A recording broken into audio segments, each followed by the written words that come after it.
আমি সমস্ত মতুয়া ভাইদের হাত জোর করে বলবো চার্জশিট দিন। আগে চার্জশিট দিন শান্তনু ঠাকুরের, যে শান্তনু ঠাকুর আপনাদেরকে ভুয়ো 100 টাকা নিয়ে আপনাদেরকে নকল নাগরিকত্ব যে ভাবুন তো, কেন্দ্রীয় সরকারের মন্ত্রী তিনি ভারতবর্ষের নাগরিকদের নকল জাল ভারতবর্ষের বেচছে। আমরা দেখছিলাম পশ্চিমবঙ্গে একটা নকল ভিডিও আছে, প্রশান্ত বর্মন নকল ভিডিও, কিন্তু নকল মন্ত্রী, যে মন্ত্রী নকল নাগরিকত্ব বেচে মতুয়া কার্ড বিক্রি করে।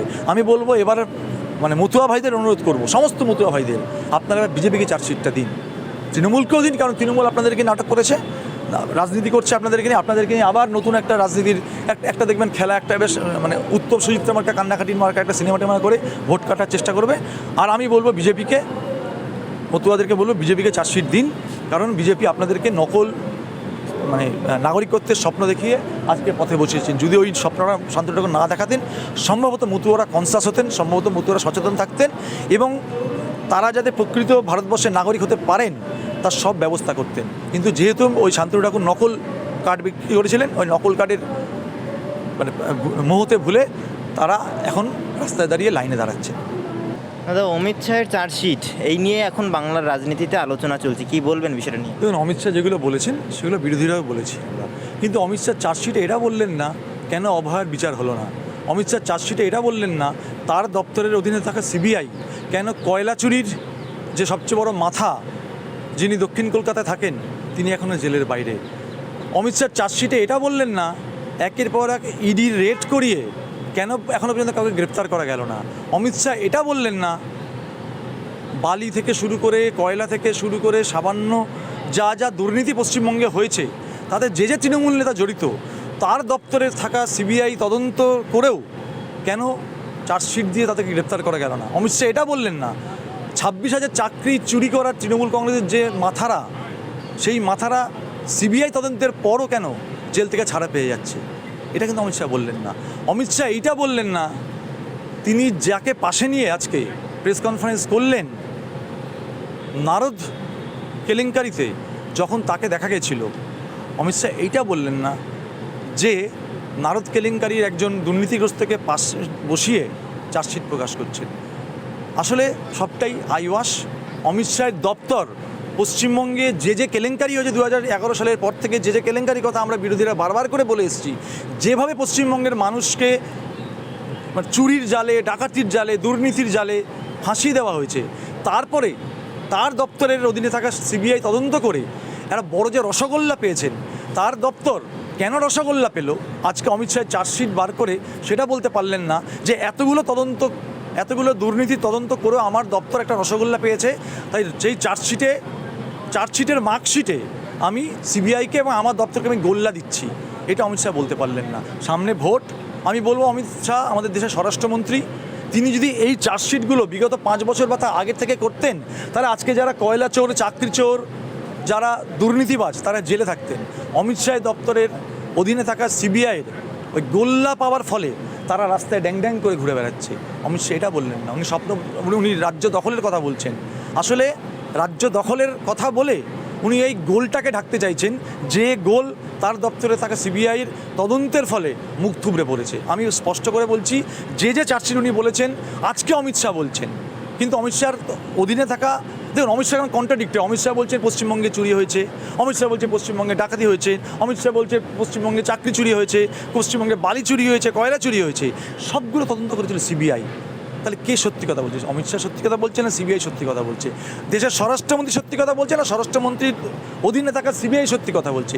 সেইটা আগে বাংলার মানুষকে ক্লিয়ার করে অমিত শাহ বলুক, তারপরে চার্জশিট বার করে, নির্বাচনের আগে চার্জশিট বার করে মানুষকে বোকা পরে বানাবেন। আগে এই উত্তরটা দিন উনি, যে কে সত্যি বলছেন। তিনি সত্যি বলছেন আজকে কি আমরা বিজেপি নেতা অমিত শাহকে দেখলাম, না স্বরাষ্ট্রমন্ত্রী অমিত শাহকে দেখলাম? স্বরাষ্ট্রমন্ত্রী, দেখুন প্রধানমন্ত্রী কেন আসলেও তিনি প্রধানমন্ত্রী থাকেন, মমতা বন্দ্যোপাধ্যায় তৃণমূল নেত্রী হলেও তিনি মুখ্যমন্ত্রী। সুতরাং অমিত শাহ যতই বিজেপির মুখোশ পরে পশ্চিমবঙ্গে আসুন আজকে, তিনি কিন্তু স্বরাষ্ট্রমন্ত্রী হিসাবেই এসেছিলেন।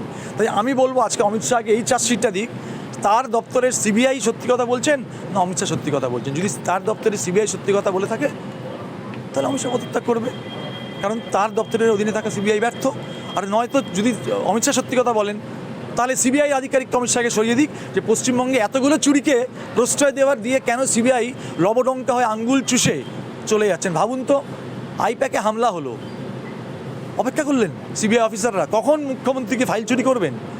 তার মানে অমিত শাহের দপ্তর চার্জশিট যে বিষয়গুলো দিচ্ছেন, সেই চার্জশিট দেওয়া অমিত শাহের দপ্তরে সিবিআই মুখ্যমন্ত্রীকে ফাইল চুরিতে সাহায্য করলেন। ইডি, সেটাও মানে কেন্দ্রীয় সরকারের দপ্তরের, তাই ওই ইডি তো ফিনান্স ডিপার্টমেন্টের আন্ডার। আমি তো বলবো অমিত শাহ নির্মলা সীতারামনজির কাছে আজকে গিয়ে জবাব চান যে নির্মলা সীতারামন দপ্তর, যে ইডি তুমি জবাব দাও, নির্মলা সীতারামন আপনি জবাব দিন, কেন আপনার দপ্তর 10 মিনিট ধরে অপেক্ষা করলেন, 10 মিনিট না, প্রায় 2-3 ঘন্টা অপেক্ষা করলেন মুখ্যমন্ত্রী এসে ফাইল চুরি করে নিয়ে যাওয়ার পর্যন্ত। নাটক অনেক হয়েছে। আসলে উনি কী করলেন জানেন, উনি না ওই আমার একটা সেই বলে গেলেন, এই চোর চোর চোর চোর চোর, এই ডাকাত ডাকাত ডাকাত, মানে সত্যি কথা বলতে তো চোর ডাকাতের লড়াই হচ্ছে।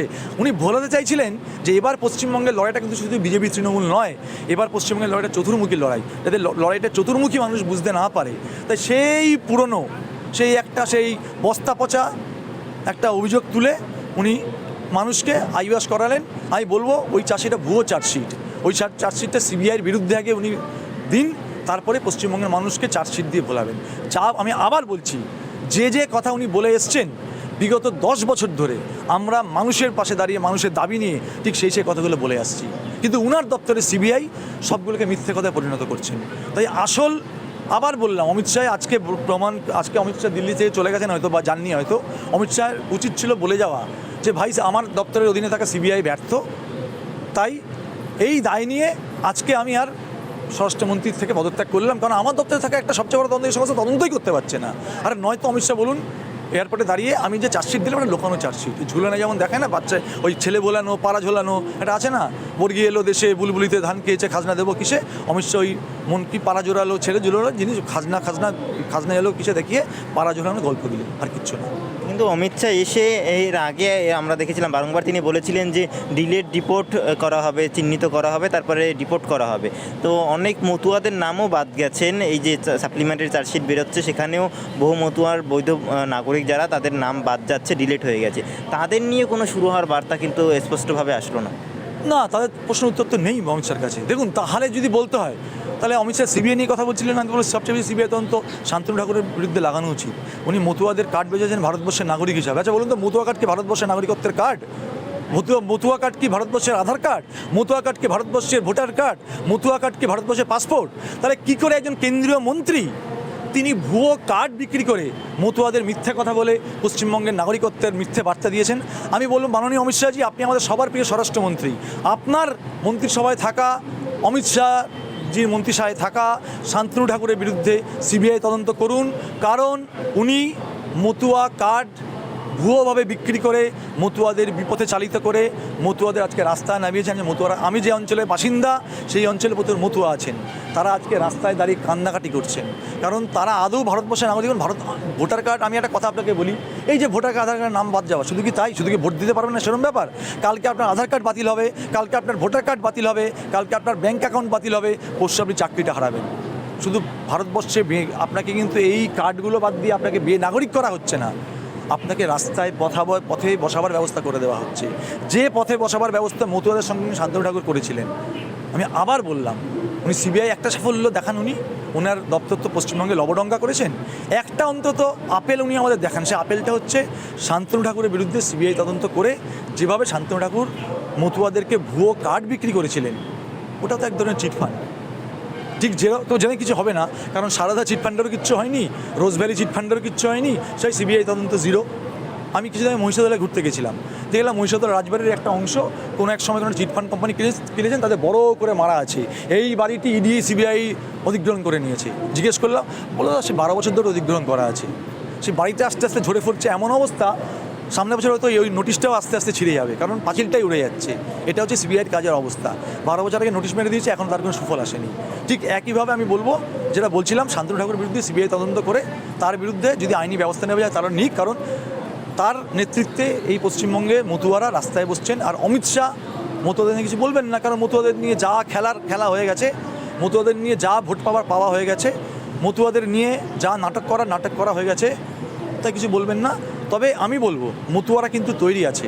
এবার নির্বাচনে মতুয়ারা ওই পদ্মফুলের যে ছাপটা দেখছেন, ওই শান্তনু ঠাকুরের নকল ছাপের মতো পদ্মফুলও এবার নকল ছাপ দিয়ে বলবে আমরা বিজেপিকে ভোট দিয়েছি।